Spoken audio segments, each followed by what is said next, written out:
여야 인사들과 함께 정치 현안 토론하는 시간입니다. 강전의 국민의힘 노동위원회 부위원장, 김현정 민주당 당대표 언론특보 나와 계십니다. 안녕하세요. 네, 안녕하세요. 네, 안녕하세요. 지금 정치권의 가장 뜨거운 뉴스 뭐니 해도 국민의힘 비상대책위원장 인선 문제입니다. 어제 윤지혁 국민의힘 당대표 권한대행이 상임 고문단 간담회를 열어서 이제 의견을 수렴을 했는데요. 참석한 당 원로들의 의견이 한동훈 장관 등판 쪽으로 이제 모아졌다고 합니다. 어떻게 보세요? 뭐 이미 결정된 거 아니겠습니까? 그러니까 당에서는 이제 당에서 다양한 이제 의견 수렴 절차를 거치면서 당에서 이제 한동훈 장관에게 요청하는 모양새를 갖추려고 하는 것 같고, 그 이전에 이미 윤석열 대통령이 그렇게 결정을 한 것이다라고 저는 생각을 하고요. 그래서 결국은 이제 한동훈 장관이 될 것인데, 문제는 이제 한동훈 장관이 비대위원장으로 나서게 되면은 아무래도 이제 검사 대통령의 검사 당대표 이 이미지가 분명히 있는 것이고, 또 초짜 대통령의 초짜 당대표 이 꼬리표도 좀 있을 것이고, 내년도 이제 총선은 이제 정권 심판론으로 갈 수밖에 없는 것인데, 얼마 전에 있었던 갤럽 여론조사에 보면 국정 지지도가 지금 부정평가율 62%고요. 이제 중도층 같은 건 72%에 달하고 있거든요. 그러면 아무래도 정권의 2인자, 뭐 복심, 일부에서는 아바타라고까지도 하는 한동훈 장관이 그 당의 대표로 쓰게 되면 결국은 이 정권 심판론이 더 강화될 수밖에 없는 거 아니냐, 이런 이제 것인데, 이런 문제들을 한동훈 장관이 이제 극복해 나가야 되는 그런 문제들이 있는 것이죠. 근데 그럼에도 불구하고 현재 각종 여론조사나 뭐 지표들을 보게 되면 결국은 보수층에 대한 결집 효과는 분명히 있을 것 같지만, 중도라든지 또 2030에 대한 확장성에 대해서는 제한적일 수밖에 없기 때문에 이런 문제를 어떻게 풀어나가야 될 것인가는 숙제를 이제 국민의힘에서 가질 것이다, 이렇게 생각합니다. 네. 원내뿐만 아니라 원내 당협위원장까지 모여서 연석회의를 했었고, 그리고 어저께 상임고문들의 이야기까지 들었기 때문에 윤지혁 그 권한대행의 경우에는 이제 의견 청취 절차는 거의 끝난 것 같아요. 그래서 아마 오늘 예산안 처리하고 빠르면 오늘, 그리고 뭐 길지 않은 시간 내에 발표하도록 하겠다라고 얘기를 하고 있는데, 이게 뭐 시간을 끌어서 될 것은 아니고, 이미 당대표 그 김기현 전 당대표가 사퇴를 한 상황에서 빨리 이걸 수습을 해야 되는 상황이잖아요. 그래서 인선은 빨리 될 것이라고 보는데, 전체적으로는 이제는 뭐 한동훈 비대위원장 이외에 다른 대안이 거의 없는 형태로 당내 기류가 가고 있는 것으로 보입니다. 언제 발표하느냐만 남은 상황이라고 봐야 될 것 같고, 좀 아까 특보님 얘기해 주신 것처럼 한동훈 만약에 비대위원장이 들어온다면 이 검찰 출신에 대한 반감, 지금 사실은 국민의힘 입장에서 뼈아픈 부분이지만 윤 대통령이 국민적 인기가 별로 없어요. 좀 당에 대한 지지율 이런 것보다도 대통령 본인에 대한 지지율이 좀 더 낮은 상황인데, 그 상황에서 본인이 검찰 출신이었고, 그리고 그 이후에 지금 비대위원장으로 거론되고 있는 한동훈 법무부 장관 같은 경우에도 그냥 검찰 출신이 아니라 윤석열 대통령이 검찰에 있을 때부터 굉장히 측근이었다는 거 아닙니까? 그러니까 사람들이 이야기하는 건 뭐 아바타라고도 얘기하지만, 저는 아바타라는 이야기는 너무 측근이라고 뭐 아바타라고 부를 수 있는 거는 아니잖아요. 그런 건 아니고, 또 한동훈 장관이 측근이기는 하지만 1년 반 동안 법무부 장관의 직을 수행을 하면서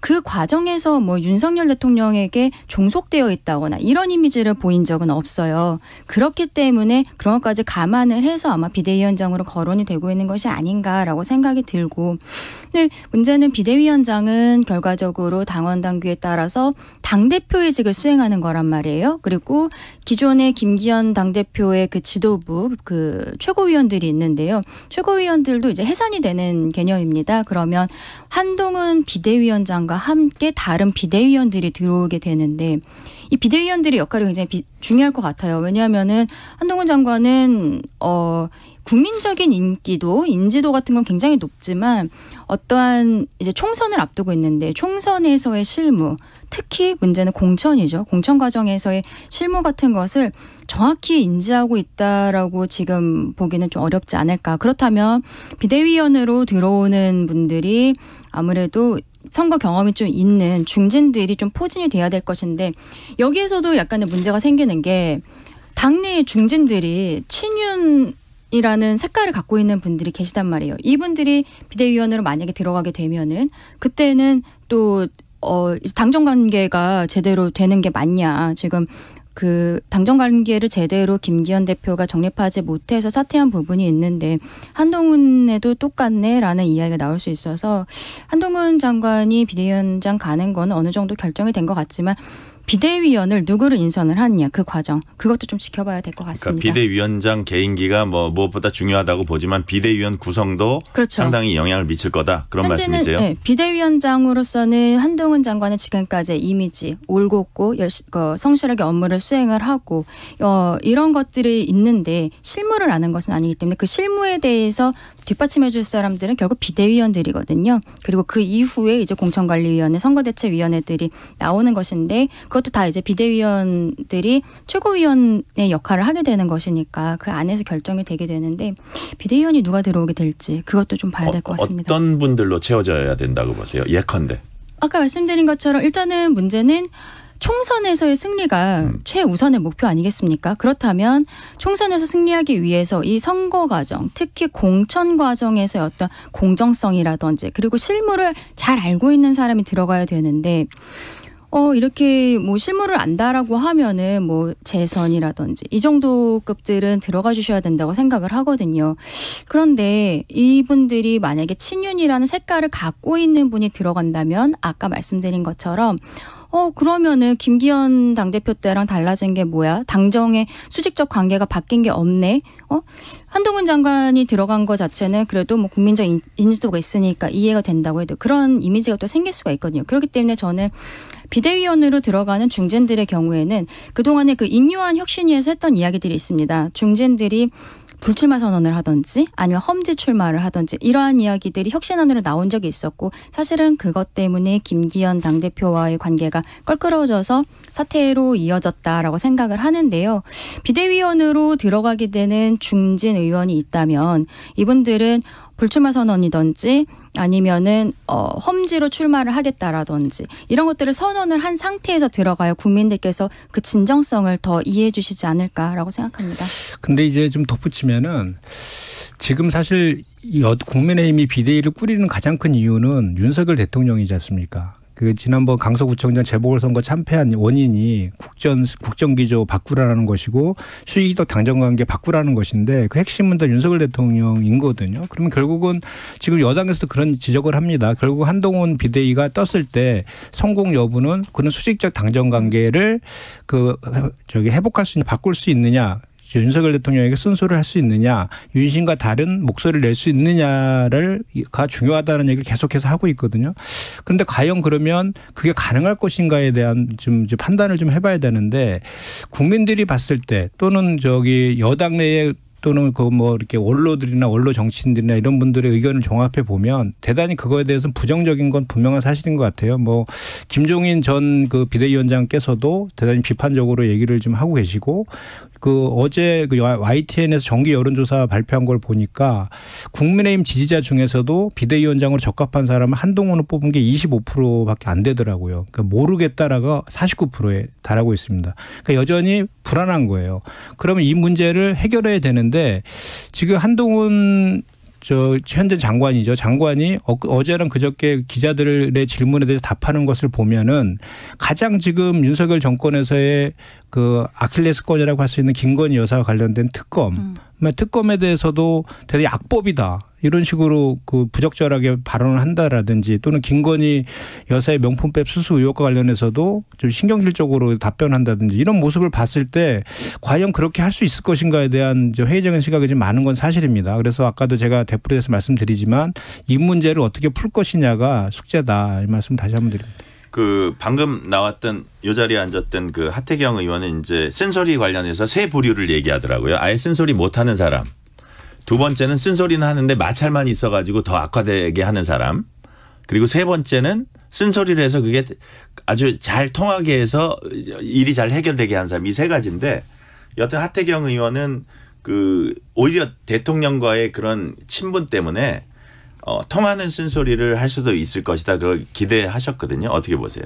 네, 통하는 쓴소리라는 게 저는 가능할 거라고 생각을 하고 그런 의미에서 최근에 김건희 여사 특검 관련해 한동훈 장관이 한 이야기들을 보면은 특검에 대해서 아예 안 하겠다 받아들이면 안 된다라는 뉘앙스로 이야기한 것이 아닙니다. 그것을 잘 살펴보면은 시기의 문제를 굉장히 얘기를 하고 있거든요. 총선을 앞두고 그 독소 조항이라는 게 지금 언론에 브리핑하는 조항을 이야기를 하고 있는데 총선을 앞두고 김건희 여사와 관련해서 이 수사가 어떻게 진행이 되고 있는지 계속적으로 국민들께 브리핑을 하게 되면은 결과가 나오지 않은 상태에서도 국민들께서는 좀 인식이 좋지 않아질 수 있단 말이에요. 그래서 한동훈 장관이 얘기하는 이 특검법에 대한 시기가 좋지 않다라고 이야기하고 있는데 그 말은 총선이 끝나고 나면은 가능성이 있다라고 뒤집어서 해석을 할 수도 있는 거라고 보거든요. 그렇다면 이게 윤심에 있어서 본인이 윤석열 대통령 같은 경우에는 뭐 나중에 민주당에서 이 특검법이 처리가 되었을 때 의결이 되었을 때 제2요구권을 행사할 것인지 안 할 것인지 지금 좀 알 수는 없지만 어떻게 되든 간에 본인의 그 처와 관련된 일이기 때문에 내심은 당연히 하고 싶지 않을 거란 말이에요. 그럼에도 불구하고 지금 한동훈 장관이 특검에 대해서 아예 안 하는 것이 아니라 법 앞에 평등하다는 부분 이런 것들을 강조를 하면서 시기의 문제가 해결이 됐을 때는 가능성이 있다는 뉘앙스를 한다는 게 이것이 윤석열 대통령으로부터 당정 관계에 대한 어떠한 수평적인 부분으로 진행할 수 있다라는 의지를 보여준 것이라는 생각도 들거든요. 근데 이제 그거 관련해서는 다른 해석이 좀 가능한데요. 그 무엇이냐면 좀 전에 말씀하신 것처럼 지금 여당에서는 그 말씀을 많이 하죠. 그러니까 오히려 윤석열 대통령과 신뢰관계가 있기 때문에 윤석열 대통령에게 자기 의견을 낼 수 있다. 이런 기대들을 좀 하고 있는 것인데 제가 조금 전에 말씀드린 것처럼 김건희 특검법이라든지 명품백 수수와 관련해서 벌써 발언하는 것을 보면 되게 좀 회의적으로 느껴진다라는 그 말씀 먼저 드리는 거고요. 이제 이게 이랬습니다. 이번에 어제 이제 YTN 정기 여론조사 결과를 보면 김건희 특검법은 반드시 수용해야 된다라가 58%예요. 부적절히 31%에 해당하고 그리고 거부권 행사하면 안 된다가 65%에 해당합니다. 그러니까 국민의 뜻은 특검법 반드시 수용해야 된다라는 것이거든요. 그리고 윤석열 대통령도 보궐선거 참패 이후에 국민의 뜻은 모두 옳다 이렇게 했지 않습니까? 그렇기 때문에 지금 국민 정서상으로는 이 특검을 받을 수밖에 없는 그런 상황이 된 거예요. 그러다 보니까 전 한동훈 장관이 그 악법이다 그 시기의 문제를 살짝 이렇게 언급한 것도 어떻게 보면 그거에 대한 출구 전략일 수도 있다. 그럼 뭐냐면 결론은 김건희 여사 지키기를 위한 출구 전략을 쓰고 있는 것 아니냐라는 해석이 가능한 것인데 왜 그러냐면 좀 전에 말씀드린 것처럼 특검법을 거부했을 때는 대단한 역풍이 불 거예요. 또 이재명 대표 수사와 관련해서도 표적 수사 외에도 편파 수사의 공정성의 문제도 같이 맞물려 있는 그런 것이어서 거부하기가 대단히 어렵기 때문에 두 개의 독소 조항이라는 것을 빗대서 이것을 그 특검법은 수용하되 총선 이후로 하자라고 하면서 그 독소 조항이라는 두 개를 무력화시켜서 실질적으로는 특검법이 거의 그 무력화되는 정도의 내용을 만들어서 총선으로 넘기려고 하는 그런 의도가 지금 깔려 있는 것 같아요. 그리고 그거와 관련해서는 두 가지 해석이 있는데 한동훈 장관이 그 독자적으로 그런 아이디어를 내서 한다라는 그 의견도 있을 수 있고 또 하나는 윤석열 대통령과 그렇게 윤석열 대통령이 거부권 행사하지 말라라고 건의하면서 하지 않고 총선 이후로 한동훈 비대위가 들어오면 그렇게 하려는 이런 전략적인 의도가 있는 거 아니냐라는 해석도 지금 있는 거거든요. 그런데 저는 그 후자의 가능성이 대단히 높아 보인다. 현재 그 이제 발언의 수위나 내용들을 봤을 때 그런 것들에 대해서도 명백하게 그런 신뢰관계를 국민들에게 줄 필요는 분명히 있는 것이죠. 그건 앞으로 지켜봐야 될 문제입니다. 하태경 의원 얘기 제가 잠깐만 한 번 더 할게요. 하태경 의원은 문재인 정권 때 그렇게 탈탈 털었는데 안 나왔다. 그래서 이 특검법은 그야말로 저희가 의심되고 정략적이고 총선을 위한 정략이기 때문에 뭐 시기 뭐 할 것도 없이 그냥 이거는 거부해라. 이게 이제 하태경 의원의 이제 주장이더라고요. 그건 이제 하태경 의원의 주장이지 아까 말씀드린 그 국민의 의견은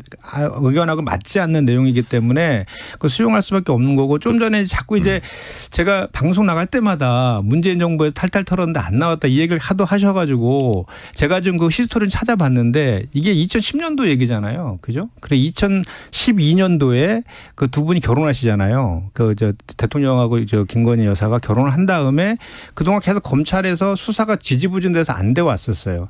그리고 이제 21년 3월 달에 그 윤석열 대통령이 검찰총장 하다가 거기서 사퇴하시잖아요. 사퇴하시면서 이제 대선에 나오겠다 이렇게 준비를 하시는데 그때부터는 이 수사가 일부 진전이 됐어요.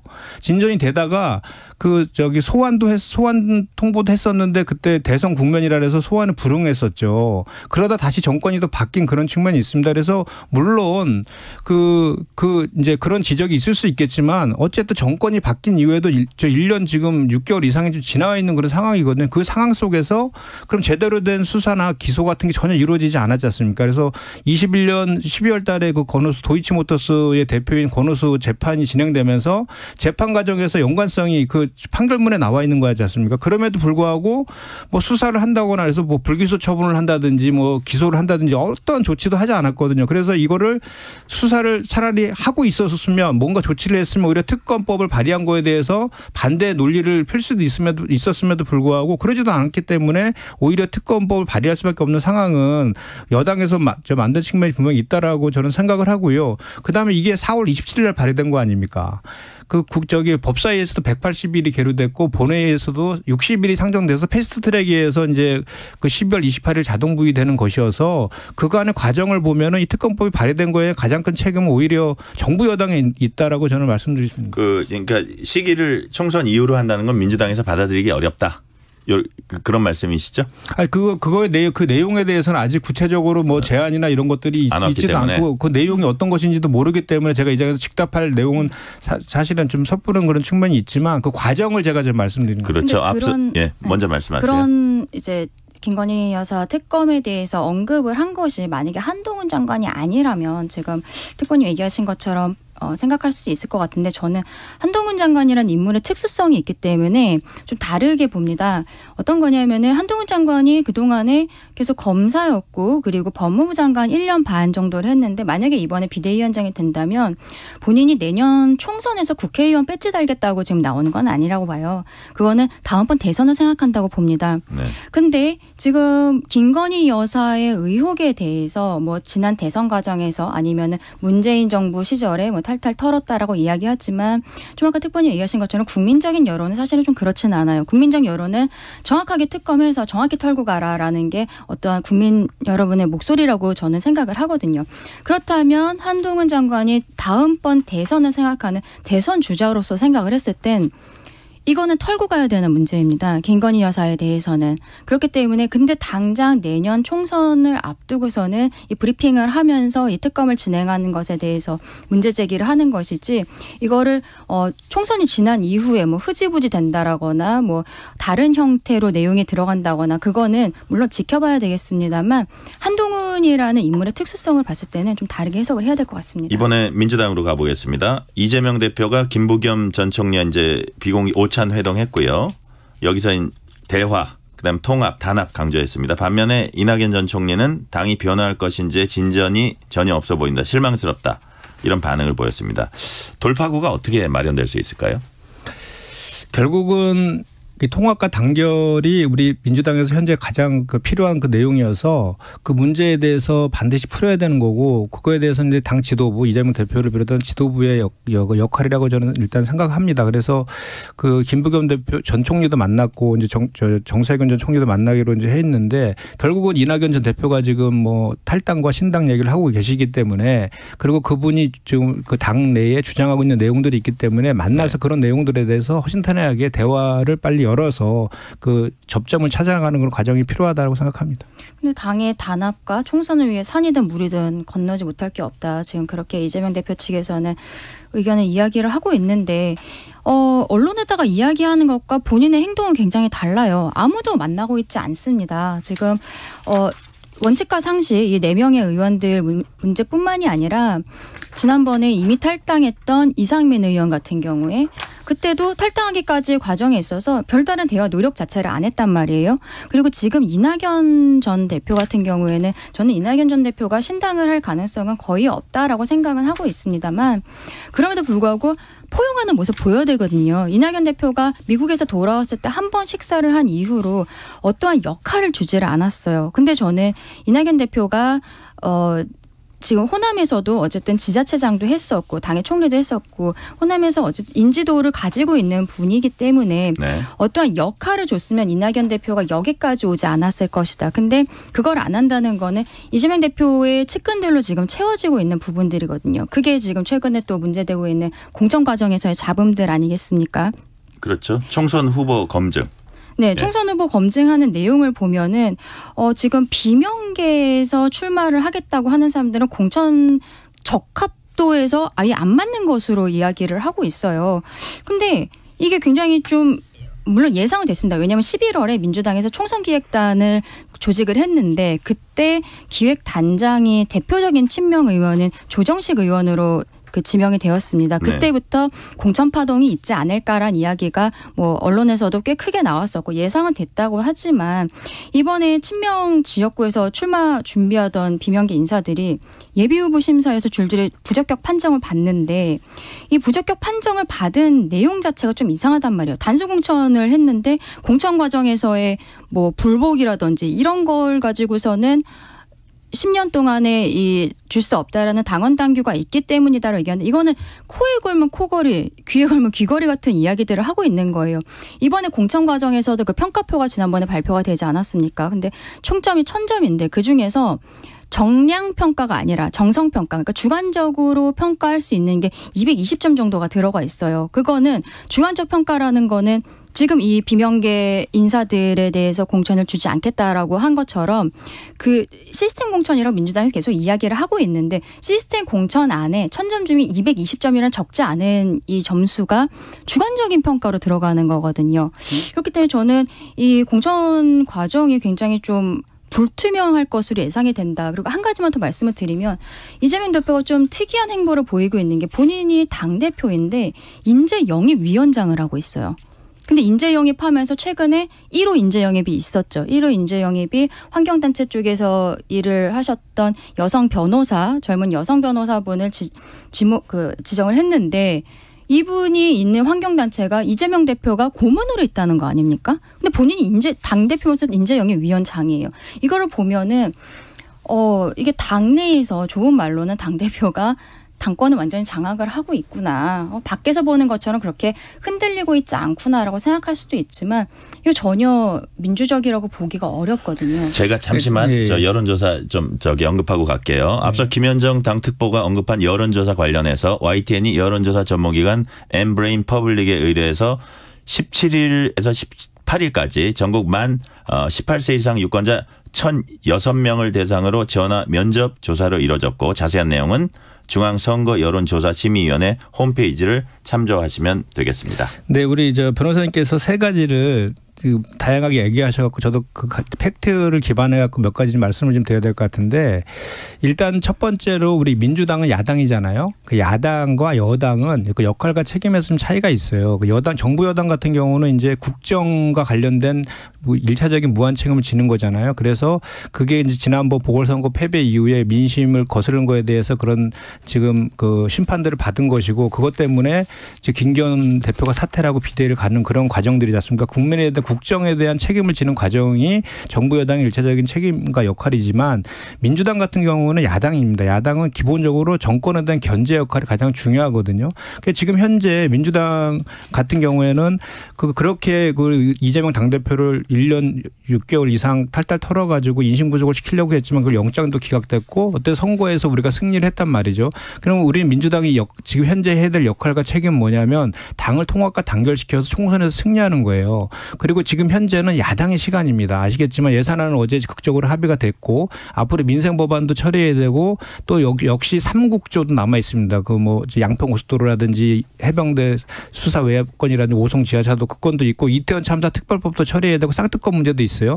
야당의 시간에서 얼마만큼 야당이 제 역할을 하느냐가 대단히 중요한데 지금 이낙연 전 대표님 같은 경우에는 당에 대해서 상임 고문이세요. 역할이 없는 게 아니죠. 다른 분들도 상임 고문 많이 계시거든요. 그분들도 다 상임 고문으로서 당에 대한 의견이나 이런 조언들은 계속 해왔던 거죠. 근데 이제 이낙연 전 대표께서는 특이하게 지난 대선 경선 과정에서의 그런 경선 경쟁자였기 때문에 더 부각이 되고 또 언론을 통해서 그렇군요. 신당까지 얘기하는 이런 측면이 있어 차이가 좀 있다라는 걸 말씀드리고 여기까지 듣겠습니다. 예. 강전의 국민의힘 노동위원회 부위원장 김현정 민주당 당대표 언론특보였습니다. 두 분 수고하셨습니다. 네, 감사합니다. 12월 21일 특집 KBS 1라디오 오늘 여기서 마칩니다. 지금까지 진행의 전종철입니다. 감사합니다.